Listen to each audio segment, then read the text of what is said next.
Hello, Sarah here from smallbusinesssarah.com, and today we're going to be talking about the best, easiest, fastest way to record your Etsy sales and fees in your bookkeeping. And we're going to be using QuickBooks Online Simple Start for our bookkeeping. If you're new here on this channel, I do tutorials and we discuss the easiest ways for you to get a handle on your small business bookkeeping.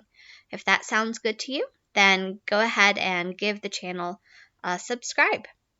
Okay, so we're in Etsy. We have an Etsy shop and we're doing our bookkeeping. How do we record our Etsy sales and fees within QuickBooks? If you know anything about Etsy, they deposit, well, you tell them how often you want them to deposit. But when they deposit, it's a mashup of sales, refunds, and all sorts of fees. So if we just recorded those deposits to income, at the end of the year, we're not going to agree to our 1099. We can't use that number on our Schedule C financial statements because it's a net number, not a gross number. So what are we to do? Now in Etsy, it would be great if they had a report that showed us the breakout of each deposit. How much was sales? How much was fees? But there is no such report. So we're going to do the next best thing. We're going to work with the monthly reports in Etsy, and we're going to do our bookkeeping for Etsy on a monthly basis. And I'll explain more as we get going. If you've seen other videos of mine like this is the same exact method I've been teaching. It's just that I kind of needed to do a more comprehensive video, cover a couple extra tips. So this is nothing new. Keep doing what you've been doing if you have followed some of my other videos on this topic. Okay, so we are in Etsy right now, and we need some reports and some data. So I'm pretending that I'm starting my Etsy shop or starting my bookkeeping for my Etsy shop as of April of 2019. Whatever month you are starting with, could be January, something like that. Use that month. I just picked April because it had the example I needed to work with. It had a couple things I needed to show you. Okay, so April is our month, and the first report we're going to get is finances,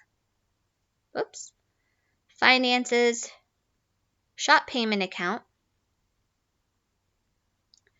We're going to scroll down to see all monthly statements, and we're going to get April 2019. Okay, so the first number we need is actually the ending balance as of April 30th.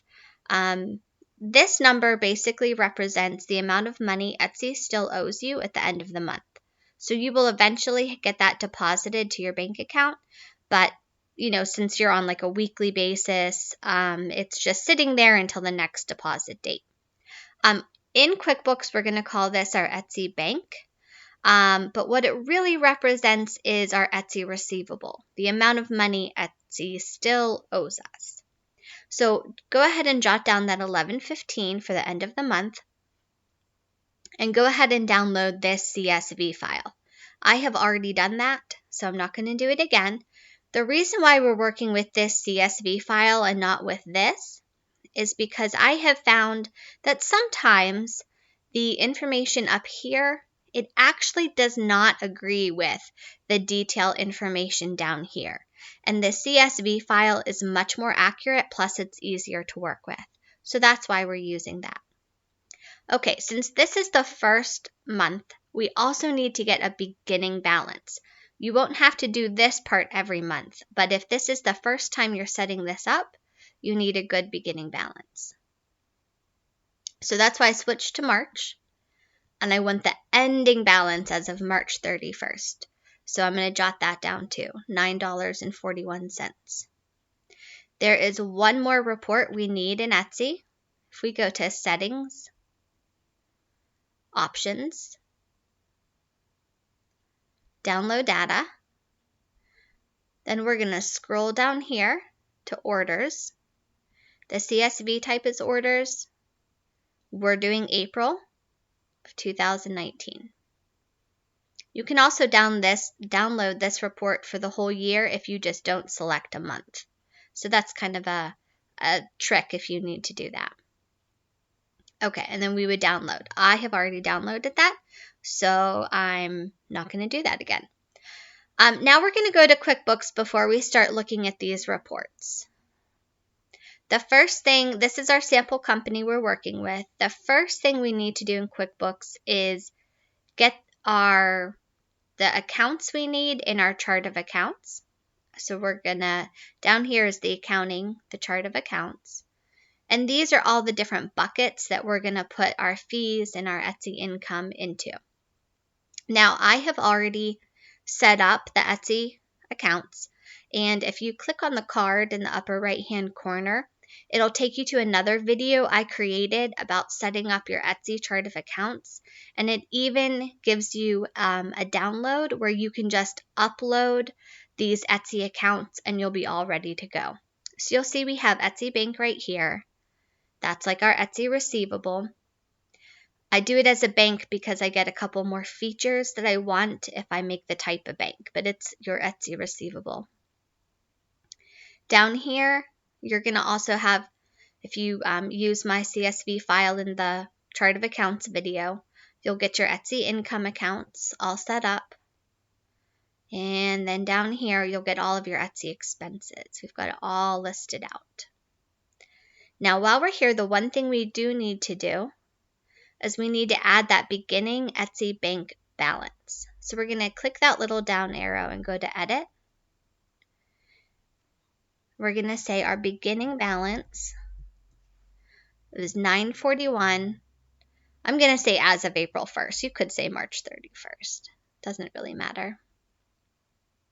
But our bookkeeping is kind of new as of April 1st in this example. And then I'm going to hit Save and Close. So I have that good beginning balance for that Etsy bank account that I have created. Like I said, if you don't have this part, these transactions, these accounts downloaded yet, just click the button to watch that other video first. Okay, so let's go to the banking tab. Every time you get a deposit from Etsy, we need to record it not to an Etsy income account. Let me scroll down to April. We're going to record it to our Etsy bank account. And I'm going to show you how this all works together in the end. But instead of recording this to our Etsy sales, this deposit that we got from Etsy, we're actually going to record it to Etsy Bank. Now I have a bunch of other tutorial videos, a whole playlist on just Etsy bookkeeping in general. So make sure if you're not sure about the categorizing and how this all works in QuickBooks, you might want to start at the beginning of that playlist. Okay, I'm going to go ahead and click Add. And then I need to find the rest of my deposits from Etsy for the month of April. I feel like I missed one. Here's my next one, $26.28. It's going to Etsy Bank. Add. I don't want to roll right now. I could, but I just don't want to do that right now. Next one, deposit from Etsy. Add. Etsy deposit. Add. And I should have one more. Etsy deposit. Add. Okay, so that was easy, not very hard. Now, one thing we also need to pay attention for, if you have, like, let's say you've just gotten a deposit from Etsy, so you don't have money in your account, but yet you have to issue a refund. Etsy is not going to wait for you to make another sale, oftentimes, to replenish your account. Instead, they're going to charge your credit card or your bank account for your negative balance. So those transactions, if Etsy charges your credit card for a negative balance that you have, and this is it right here, This is from your shop. That'll be your clue. It'll show like your shop name. It's not a purchase that you're making from another Etsy seller. In my case, I had to do a refund and I did not have money sitting there. So Etsy charged my credit card so that they could process the refund. These type of transactions are also going to be categorized to Etsy Bank. It's very important. I think this is where a lot of people aren't reconciling at the end of the month. It's because these charges also have to go to Etsy Bank. Okay. So now let's take a look at those reports that we downloaded. And what we're going to be doing, we're going to take our monthly reports and we're going to make a journal entry for the entire month of transactions. I'm going to show you how to calculate that journal entry manually, and then I'm going to show you a super quick, easy way to calculate it automatically for you. Okay, so let's do the manual way first so that you understand what's going on. Let's start with the Etsy sold orders. There are only 2 numbers that you need on this CSV file. You need to know your shipping income. So we're going to sum that column. Down there you can see really small, $82.09 was shipping income. And then you need your sales tax payable. So we would sum this column, but it's easy to see it's only $1.73 in sales tax.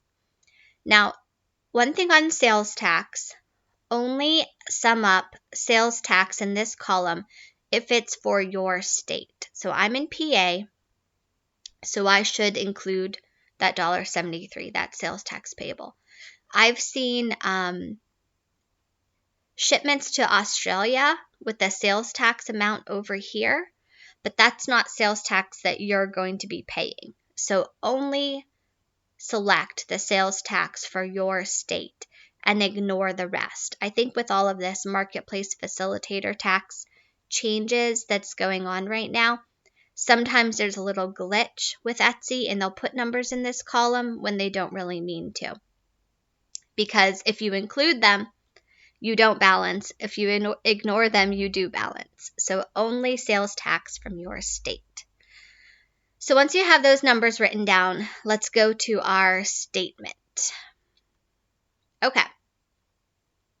We are going to sort this so that we can glean the information we need. Right now it's in date order, and that's not really that helpful to us.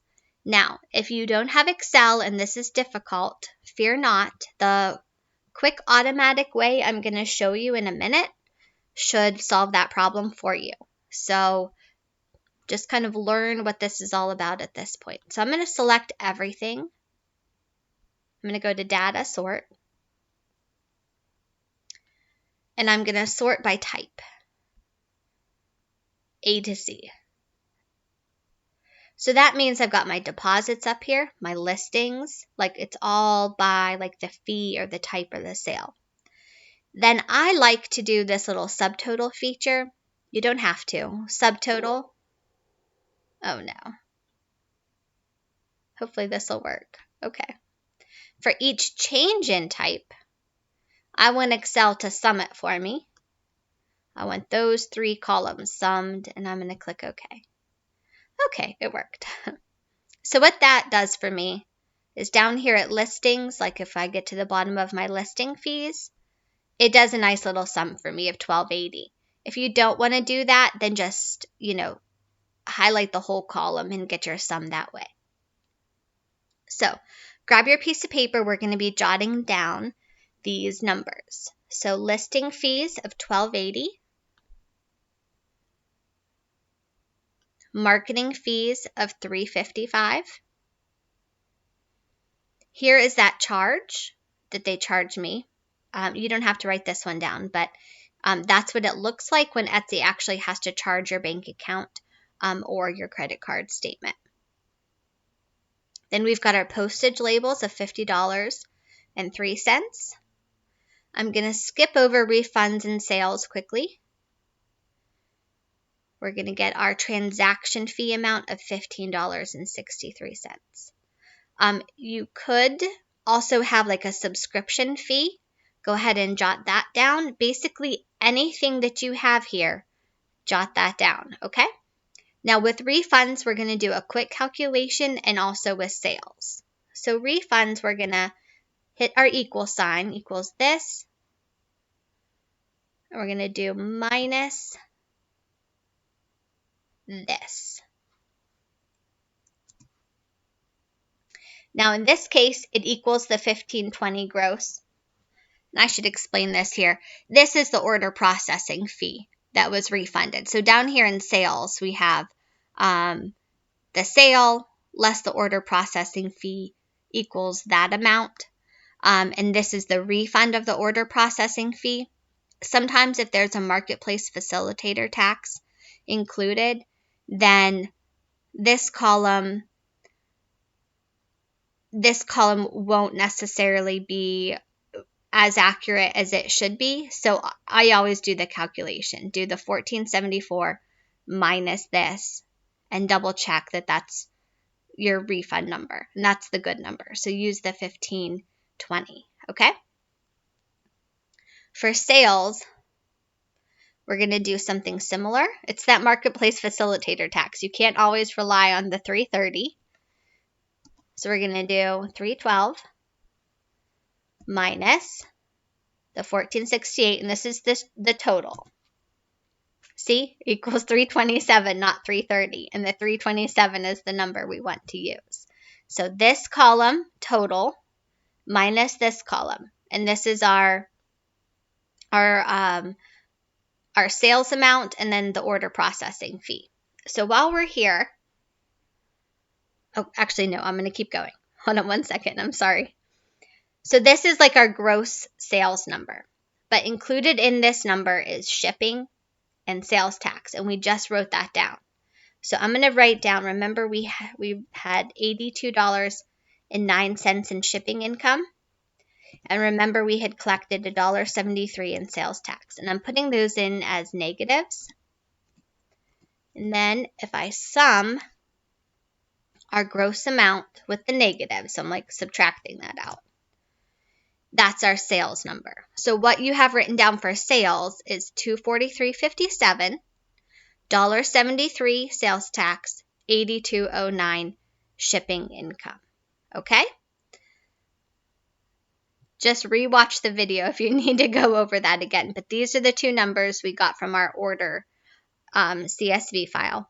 And we just want to break those out from our gross shipping. Our gross sales amount, I'm sorry. We want to break those amounts out so we know how much we collected in shipping and what we owe in sales tax, okay? The last number we're going to get is the order processing fee. All the other fees were on their own, like in these columns, postage, labels, and we could just grab that number. But the order processing fee is in this column. So there's two, and it's reflected. It changes if there's a refund. So there's two ways we could do it. One way, we could take this plus this, our refund order processing, gives us $14.22 order processing fee. Or I could take that total and just kind of sum down. I didn't get a good start. I could just sum down like that. And you can see $14.22. So I use this total and then all of the detail. Okay, but either way, $14.22 is your order processing fee. So fee from sales adjusted for the fee that was returned to you for these refunds.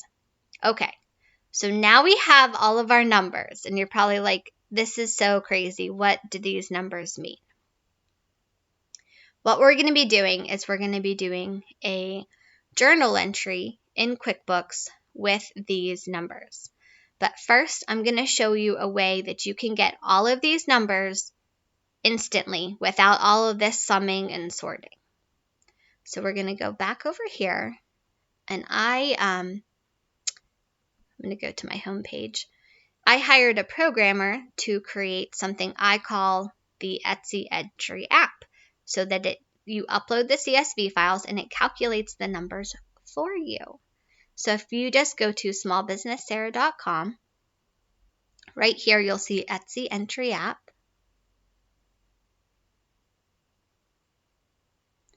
There's a little brief explanation on the app.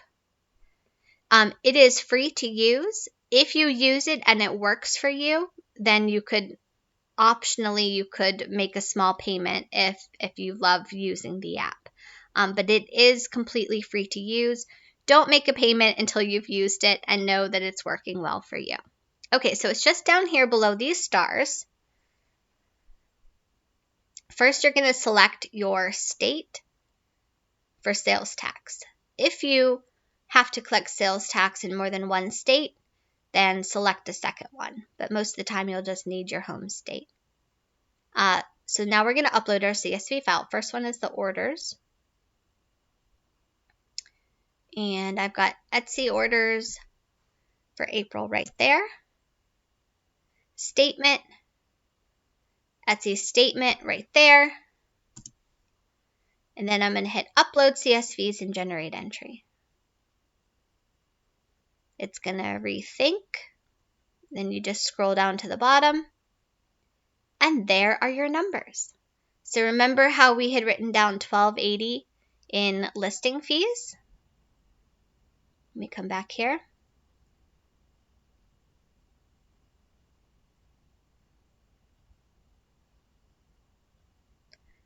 There's our $12.80. And remember how we had that crazy calculation for sales?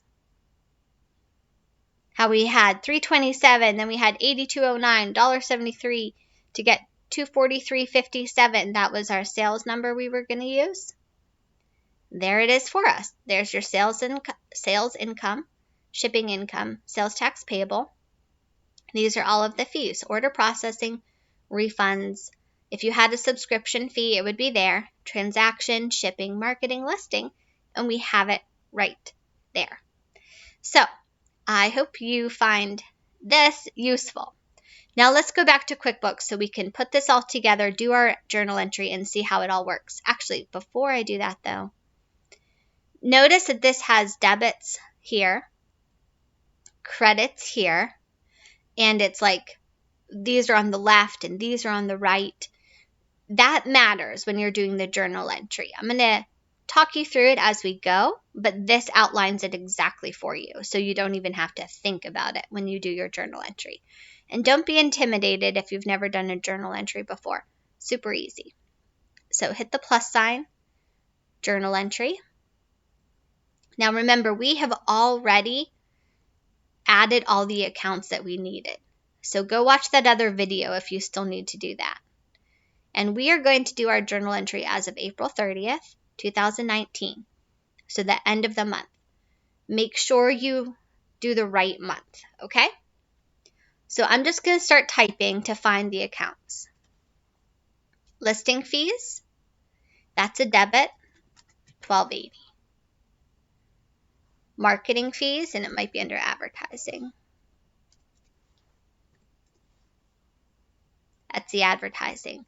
Now QuickBooks is going to try, you'll notice they added $12.80 automatically for me. That's because in accounting, your total debits have to equal your total credits for your journal entry to balance. It's not going to let you post an entry where it doesn't balance. So it's trying to help me out and balance for me as I go. I'm not ready for that yet, so I'm just going to go ahead and put in the value that I know is right, which is the $355 advertising fee in the debit column. Let's keep going. Shipping expense, so don't pick the income.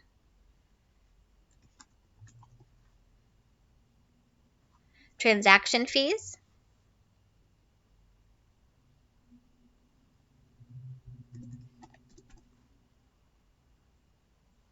Refunds.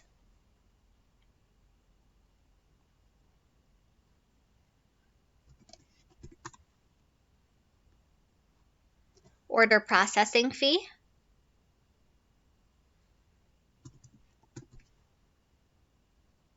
Okay, so all of those fees were debits. Now we're going to do our credit. So we're going to do our sales, Etsy sales, $243.57. We're going to do our shipping income, $82.09, and we're going to do our sales tax payable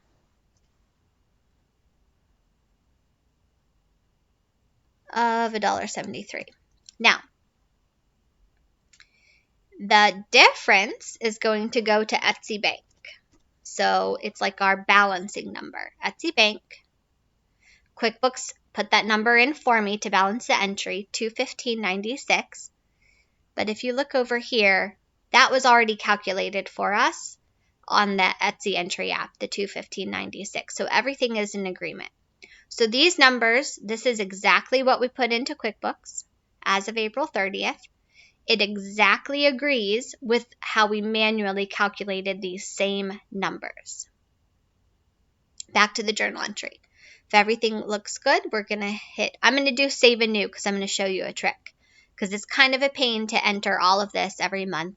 Although it's not that big of a deal, honestly, as far as how bad Etsy bookkeeping could be. But I'm going to hit save and new. Because the trick, if I go back here, if I go to recent and I find my journal entry. So this is the journal entry I just posted. I could hit, if you have a higher level of online, you can make it a recurring entry. But that costs more money to have that version of QuickBooks Online, and you probably don't need that. But if you hit more, you can hit copy. This is a copy of the journal entry you just posted. So let's say next I'm doing the month of May. Make sure you change your date. But now you have all of these accounts already in here. All you have to do is change your amounts. But make sure you change your date and change your amounts. Otherwise, it's not going to work. Okay, we actually don't want this, so we're going to exit out. Okay, so we've posted our journal entry of all of our fees that we gathered from the monthly Etsy report. So let's see how it all works together. We're going to hit go to register, which is, we're on the banking. Go to register. And up here, we're going to select our Etsy bank register. Okay?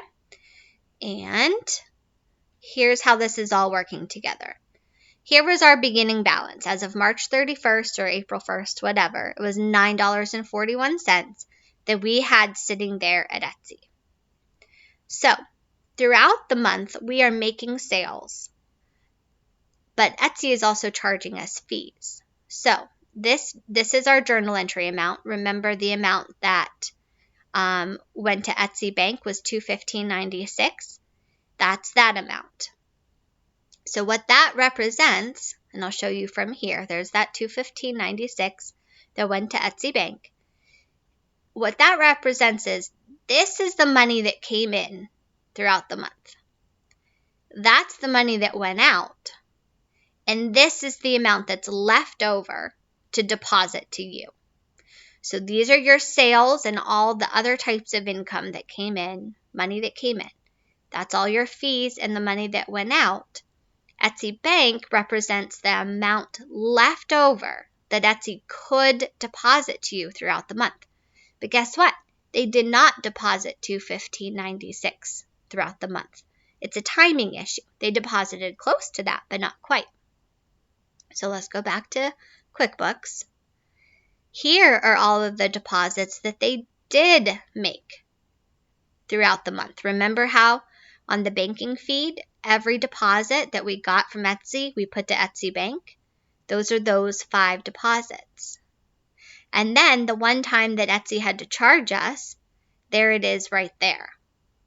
And the reason why we know that this all works, that our numbers are accurate to a T, is because our ending balance agrees with our ending balance in Etsy. So if you remember, finances, payment account,